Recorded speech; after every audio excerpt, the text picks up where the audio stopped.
अस्सलाम वालेकुम। मैं हूं खान अब्बास और आप देख रहे हैं मेरा यूट्यूब चैनल पाकिस्तान से परदेस तक। आज मैं आपको विज़िट कराऊंगा बार्सिलोना शहर है स्पेन का, उसके साहले समंदर का।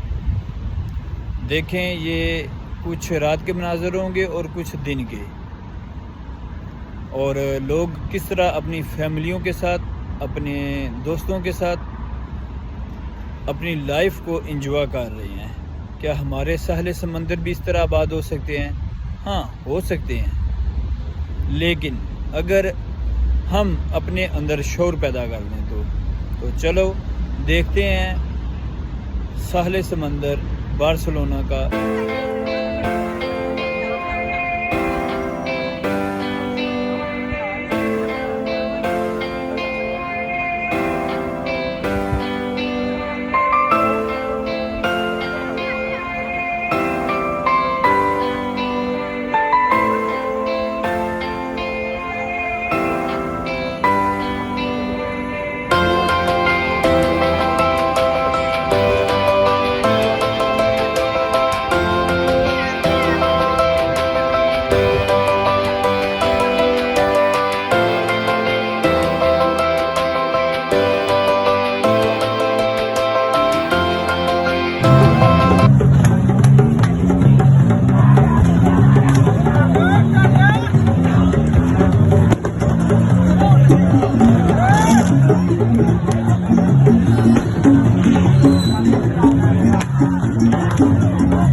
जी, तो ये वीडियो दिखाने का मकसद ये था कि हम भी अपने शहर को आबाद कर सकते हैं, अपने कल्चर के मुताबिक, अपनी सकाफत के मुताबिक। अगर आपको ये वीडियो अच्छी लगे इसे लाइक करें, शेयर करें, अपना और अपने इस चैनल का ख्याल रखें। पाकिस्तान जिंदाबाद। मिलते हैं नेक्स्ट वीडियो में। अल्लाह हाफिज़।